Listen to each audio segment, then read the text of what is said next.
Fnatic raid call. TOD is spawning down in the bottom left-hand side of Antigua, and Welmu, who also played in the qualifier yesterday, and also went quite far, is up in the top right. So Welmu earning a lot of those points towards qualification for the TSL4. And once again, stands at the cusp of qualifying by victory alone. And the qualifying points, just like previous TSLs, will come into play, especially when it starts to get into the nitty-gritty. Of course, you win your qualifier, you're good to go. But as you do sort of, collect these points, there will be individuals that will make it in just on that on that aspect alone. So very, very important. And these two players, like we mentioned, certainly no strangers to live and online competitions. So, I mean, TOD, over his lifetime, Mr. Bitter, has played like a gazillion team battles. When they used to have the Warcraft 3 2v2s and just the 1v1 team battles all weekend long, these guys would play for $100 here, $200 here. And it's just really kind of interesting to see him progress and make it here in StarCraft 2. Yeah, I could not agree more, man. It's just both these guys.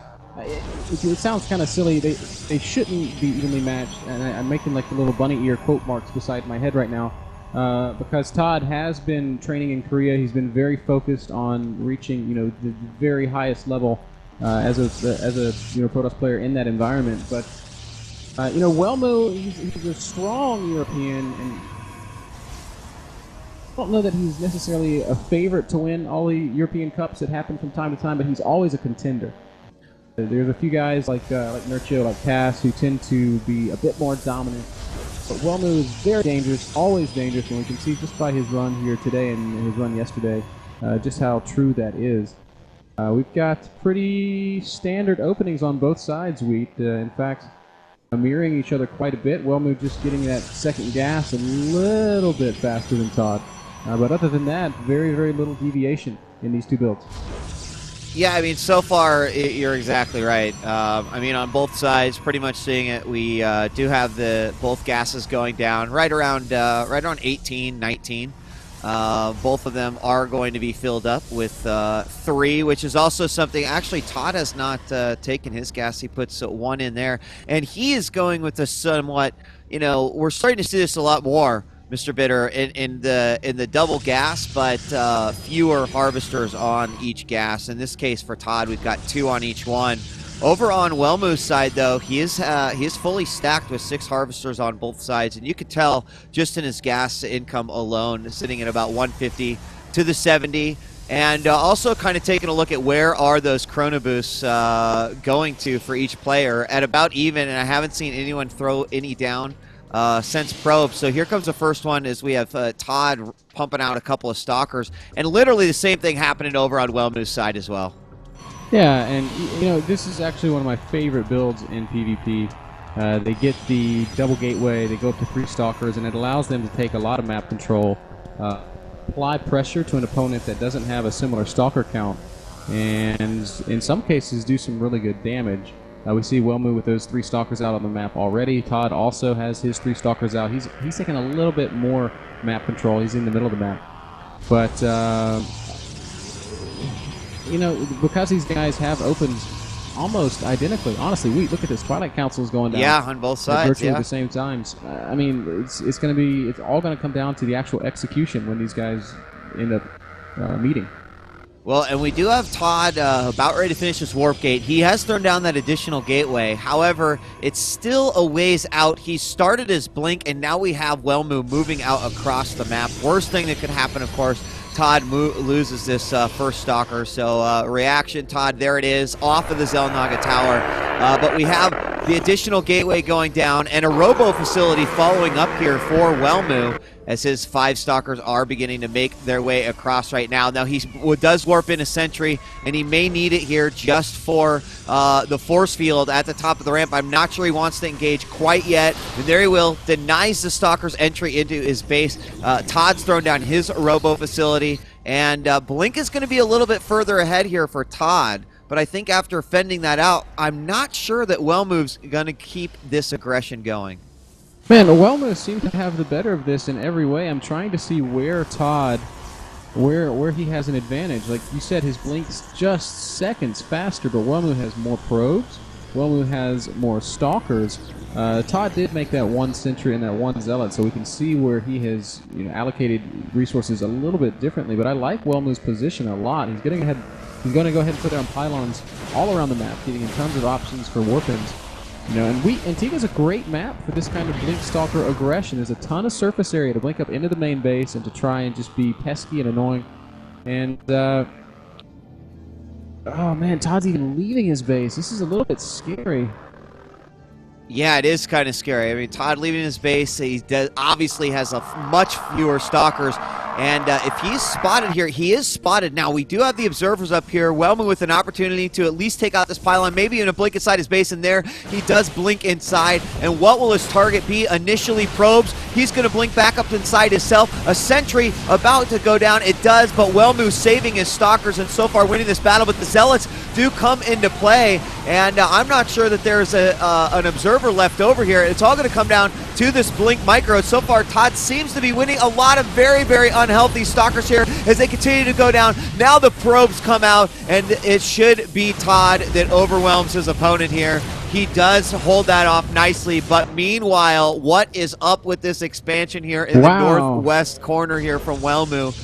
Certainly, I mean, kind of an interesting one, some sort of, I don't even know how you're scouting that exactly, or why you might end up scouting that, Mr. Bitter, but certainly a bold move here from Welmu just after losing his entire stalker army. Yeah, I don't think ToD is going to scout this. He did win that fight on the ground, and right now he does enjoy a higher stalker count than Welmu, and he's going to try to exert this advantage by blinking up into the main.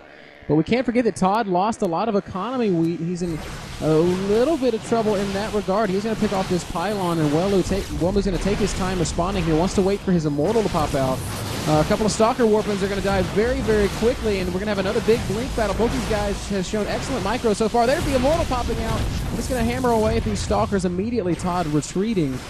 Does not want to risk losing any more units there. Look at this one hero stalker sticking around. He didn't want to leave. He wanted to get that last shot in. So he does defend. Nicely done. Loses ToD losing a couple of stalkers there in that engagement. But now the expansion's up for Welmu. He's starting to get probes. Not going to be able to transfer over there. And honestly, not in much of a situation that it's going to be tough for him to get that economy going, I think. I guess as long as he compounds with just a few probes here and there, he's going to be in good shape. We do have ToD expanding, and I have to wonder, not seeing an expansion here, and here Welmu does throw it down, so it will go down. Now, if ToD sees that, will he be searching for that one in the northwest? He is chrono boosting out probes there, so definitely trying to use that as a bit of an advantage, and Welmu, that could end up paying off for him. I just want to mention now. Go ahead. I just love that Welmu takes that third expand because it sells the hidden expansion, right? Like if ToD never sees a base, he might be like, all right, something's up. I need to check it out and see if there's anything hidden anywhere. But by taking this natural expand, ToD's going to say to himself, okay, he went for the high aggression. It didn't work out. I took some damage, but I killed his army. Maybe I'm okay. Right. And he's going to have no idea. And Welmu's already got more probes than ToD. So every probe he adds to this hidden base is advantage, and every probe he adds to this natural expand is more advantage. And he's going to come on down. He does kill that observer. Nicely done by ToD. He's trying to get a cancellation on this, and he'd have to be feeling like he's in a great situation. But versus 3 Immortals, that is definitely one tough composition to go up against. He does almost take out a Stalker, but the Nexus remains alive. And this Feign here is just phenomenal for Welmu because it looks like he's protecting this expansion with his life. Again, it sells that hidden expansion really, really hard. It's not going to come out. And right now, ToD, here's the Warp Prism. Now, I was mentioning this could, would we potentially see Warp Prism go in a direction that could unveil this? And, I'm guessing the first one's going to go out towards the south, into the southeast, and into the back of the opponent's base. But we have Welmu teching up to Colossus at this point. Do we have a robotics bay for ToD? We don't. And maybe, I don't know. His observer's been staying with his army the whole time. If you look at his vision, he doesn't know everything that's been going on. Definitely doesn't know about the tech to the robotics bay. So I just think maybe if Welmu could continue to hold this off and get some units out, that first Colossus is going to be popping soon. It should be interesting, but here comes that War Prism as well.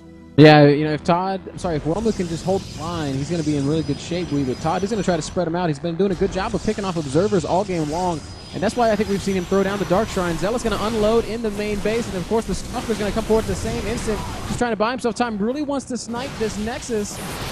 Force field even going on the ring. This is such a smart force field because now if Welmu's going to come down and defend, the Mortals are going to be stuck up in the main base, and Todd, I think, is definitely going to kill this Nexus. Welmu can't blink down because he's not been spinning gas on Stalkers. He'll lose them all. And this Nexus is absolutely going to go down, Wheat. And one more force field, one more shot. Well played there by Todd, and he's just going to blink away and vacate. Now, he has to be feeling like, all right, I am way ahead now, but he's got to be feeling that way. Absolutely. I mean, you check the vision, still doesn't know anything about that base.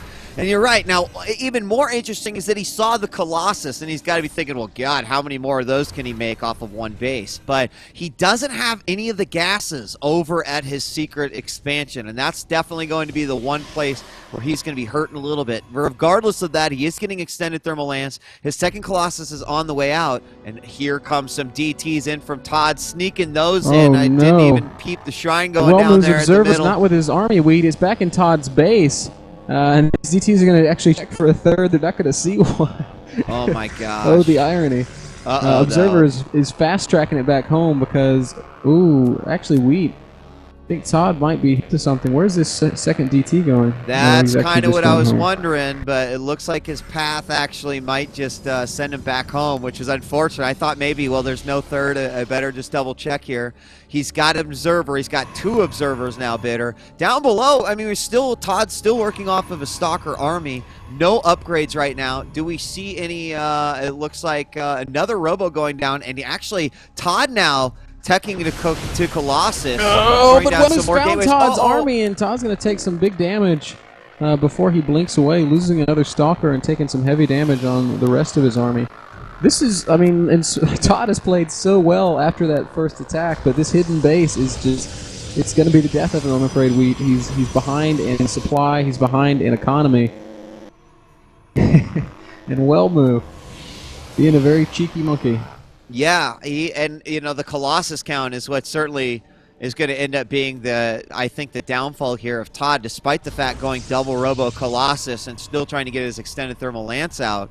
Mostly Zealots, 2 Immortals, and an Archon, and then of course just these Stalkers here. But Welmu's kept all those Immortals alive, and that's huge. And I think that he's definitely sniffing out the potential for an attack now, especially with at least another Colossus on the way. There, another one pops out, and 2 more gateways going down here. So Mr. Bitter, I think he might be smelling blood here, and this could be bad if Todd actually peeks up this ramp. He's got to be careful. Snipe off that probe and then back off. Todd found it. Todd found it. And at this point, he knows. He's like, oh, God. But, you know, the good news for Todd is if he can survive this push, he can easily deal with this expansion with just a single Dark Templar. But surviving the push is going to be difficult, because in these situations, this like 150 supply army, the Colossus is king. And getting some good shots off there initially. Todd thinking about jumping in there and taking a fight, but it does not go his way. That DT doing some mega damage up in the hidden base of Welmu. Yeah. He's just going to evacuate. It's already paid for itself, though. I mean, we see a third Nexus going down for Welmu, and I mean, he saves all of his probes, too. I feel like Welmu definitely still saving himself here. He is at 51 probes. This DT still being a major, major problem over here, though, and the whole army is having to return as a result of that. Meanwhile, we do see Todd take a position, and unfortunately, the lone gunman Colossus gets knocked down in the center of the map, and that DT will end up finishing up that secret base, but that third's going to be established. Nothing really has been lost other than that DT, that Colossus, not sure what he was doing out there, but 2 more on the way for Welmu. He is supply blocked right now, but with Todd's third base coming up, I still think he's got a really solid opportunity for an attack here. I mean, Todd, though, God, he has just been working his army. He has. He transitioned into double Robo Colossus, so now he's got an even Colossus count. He's down 1 Immortal, but I mean, it's getting better and better for Todd. Sending that single DT to Welmu's natural, force Welmu I mean, maybe Welmu overreacted by sending his whole army back, but he turned around with everything, and that gave map control back to Todd. That allows Todd to take a third base. I mean, Todd is now officially sniped off the Nexus up in the top left-hand corner of the map. I mean, Welmu had every advantage, and now it's all sort of slipping through his fingers. Todd's even getting charged now, and nothing is funnier than watching Colossi try to deal with charge lots. They just don't know what to do.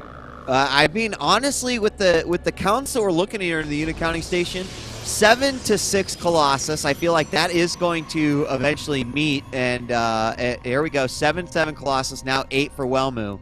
But honestly, charge seems like it could be the difference here in this battle. Right now with the Archon, I mean, Welmu does have Stalker's in the middle, and he does manage to escape out of there. I think he's going to need every single unit that he's got here, but the march is happening. 3 observers in that mix as well. And honestly, if Welmu can get in here, get a good position, attack this third without a retort from Todd, and here Todd is moving out. The back rocks do go down. Keep in mind, charge is not done quite yet.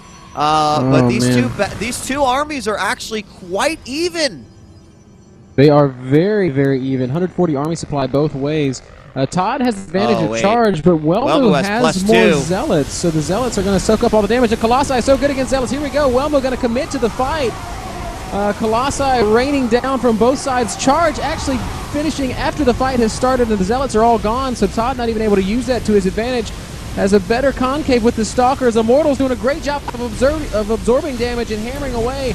And Welmu has more Immortals and more Colossi still alive. Todd's going to be forced to fight with some probes here. And it looks close still, but Welmu's, well, backing up. He's got 130 supply to 85. It looks like he has won that fight convincingly. Todd's going to warp in some DTs, but there's enough observers for Welmu. I think maybe Welmu has sealed the deal. I mean, honestly, and there you see 1 DT going down. He does warp in an Archon here, trying to get any advantage he might be able to get. But, you know, I didn't look at the upgrades before that battle actually took place, like as it was engaging, but certainly the +2. And Todd's +1 popped in the middle of that battle. So, I mean, Welmu with just not only that Colossus advantage there, but once he had that upgrade advantage as well, that was huge. And I have a feeling this is going to be the push for the win. There it is, GG, and Todd falls.